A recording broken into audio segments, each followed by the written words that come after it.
Pada zaman dahulu kala, di atas sebuah bukit kecil yang jauh dari pemukiman penduduk di daerah Kalimantan Barat, hiduplah seorang janda yang sangat miskin bersama seorang anak gadisnya. Anak gadisnya sangat cantik, bentuk tubuhnya sangat indah, rambutnya terbelalak mengingkal sampai ke mata kaki.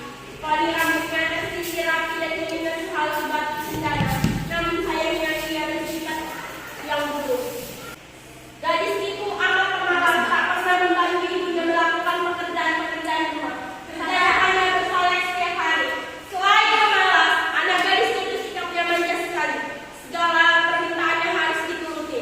Setiap meminta sesuatu kepada ibunya harus dikabulkan. Tanpa memperhatikan keadaan ibunya yang miskin, setiap hari harus membantu pulang mencari sesuap nasi. Pada suatu hari, anak gadis itu diajak ibunya turun ke desa untuk berbelanja. Letak pasar desa itu amat jauh, sehingga mereka harus berjalan kaki yang cukup melelahkan. Ya.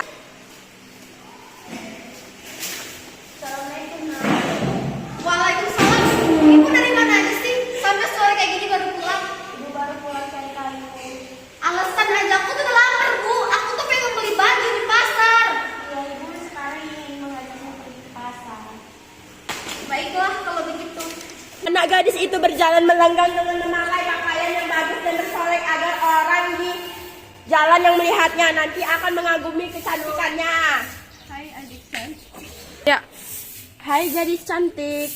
Apakah yang di belakang itu ibu kamu? Oh, bukan. Dia itu pembantuku.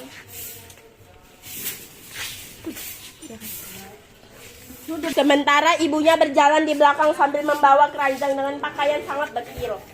Karena mereka hidup di tempat terpencil, tak seorang pun mengetahui bahwa kedua perempuan yang berjalan itu adalah ibu dan anak. Ketika mereka mulai memasuki desa, orang-orang desa memandangi mereka begitu terpesona melihat kecantikan anak gadis itu. Terutama para pemuda desa yang tak puas-puasnya memandang wajah gadis itu.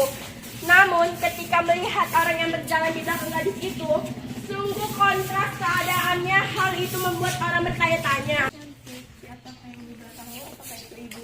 Oh, tentu tidak. Yang di belakangku adalah budakku. Orang yang melihatnya itu, seorang pemuda mendekati dan bertanya kepada gadis itu. Mendengar jawaban putrinya yang durhaka jika ditanya orang, si ibu masih dapat menahan diri. Namun setelah berulang kali didengar jawabannya sama dan yang amat menyakitkan hati. Akhirnya si ibu yang malang itu tak dapat menahan diri, si ibu berdoa. Ya Tuhan, aku sudah tidak tahan dengan hinaan ini. Tolong kutuklah dia. Dia sangat durhaka. Kutuklah dia menjadi batu. Atas kekuasaan Tuhan Yang Maha Esa, perlahan-lahan tubuh gadis durhaka itu berubah menjadi batu. Perubahan itu dimulai dari kaki. Ketika perubahan itu telah mencapai seluruh badan, anak gadis itu menangis memohon ampun kepada ibunya.